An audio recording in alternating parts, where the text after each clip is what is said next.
Congress will eventually probably vote this deal down. However, because the Senate is so constitutionally illiterate, it's going to take a two-thirds majority of both bodies of Congress to stop this treaty. But the big question is, what about Israel? Does this President Obama actually think that Israel will just sit there while Iran builds a bomb? Joining me now from Southern California, international affairs expert and editor of the Nussbaum report, Barry Nussbaum. All right, Barry, you are Benjamin Netanyahu. You are Israel.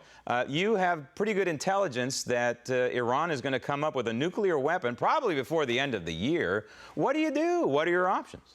Well, I'll tell you, Graham, the first thing Israel's doing is working very closely with their supporters within the United States, lobbying Congress. As you pointed out, the Corker-Menendez structure that's in place allows for Congress a 60-day review.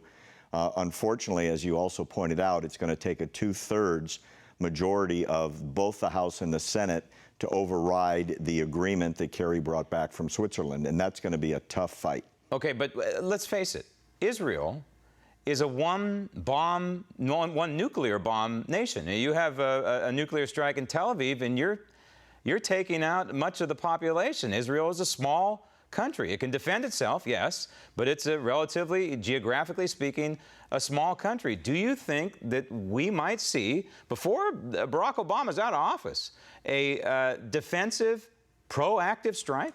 You know, there's two new changes that have happened that I'm aware of in the last several weeks. Number one, Kerry threatened Israel over the last couple days a few times by pointing out in his agreement there's a clause that requires the United States to defend Iran against any attack of any kind. You got to be kidding me. No, I'm serious, and it's in the agreement. The second issue that has come up, which has not been publicized, I know this is true because it was told to me by a very high-ranking Israeli, that there is now cooperation going on behind the scenes between the other Arab states, most prominently Saudi Arabia and Israel. And the reason why they're talking, which is making strange bedfellows in the Middle East, is Saudi Arabia is terrified. Why? Because Iran has said one of their intentions is to take back the two holy sites which are controlled by the monarchy in Saudi Arabia.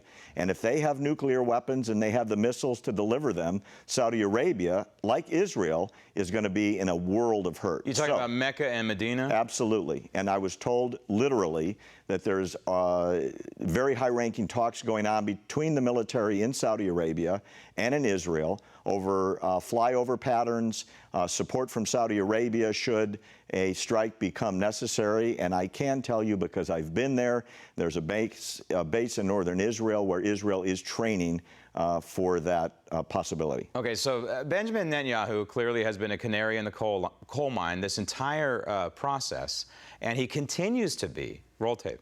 We're told that the only alternative to this bad deal is war, but the very opposite is true.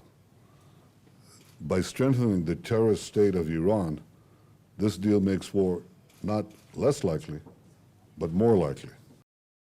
Okay, and I tend to agree with him. I think what Obama has created here is an arms race in the Middle East. He has destabilized the region, and I don't see any other option for Israel, unless I'm missing something here. If they get the intelligence that says that Iran is making the bomb or has the bomb, I think they're going to go after him. Graham, you couldn't be more spot on. What Netanyahu is saying is so true. Iran has been turned loose on the world with $100 billion on its way to their coffers. They've already announced, in fact, it was in the Iranian press yesterday, that they will have no restrictions on where that money can go, which means, in addition to continuing covert activities in their underground nuclear sites, that means weapons are going to be flowing big time into their proxies throughout the Middle East and the rest of the world. Okay, but now if what you're saying is true, that in this document, in this treaty, is some sort of agreement, the United States will defend the terrorist nation of Iran against any kind of strike.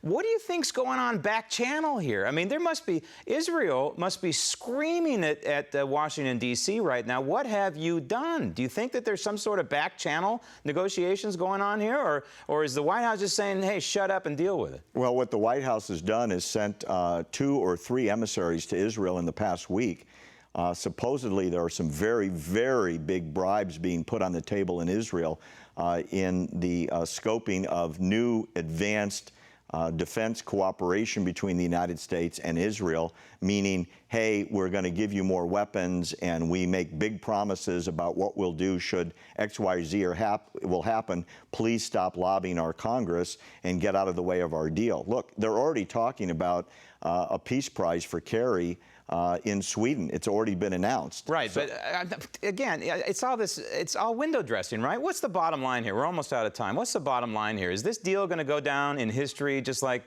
Bill Clinton, only on steroids, and his deal with North Korea?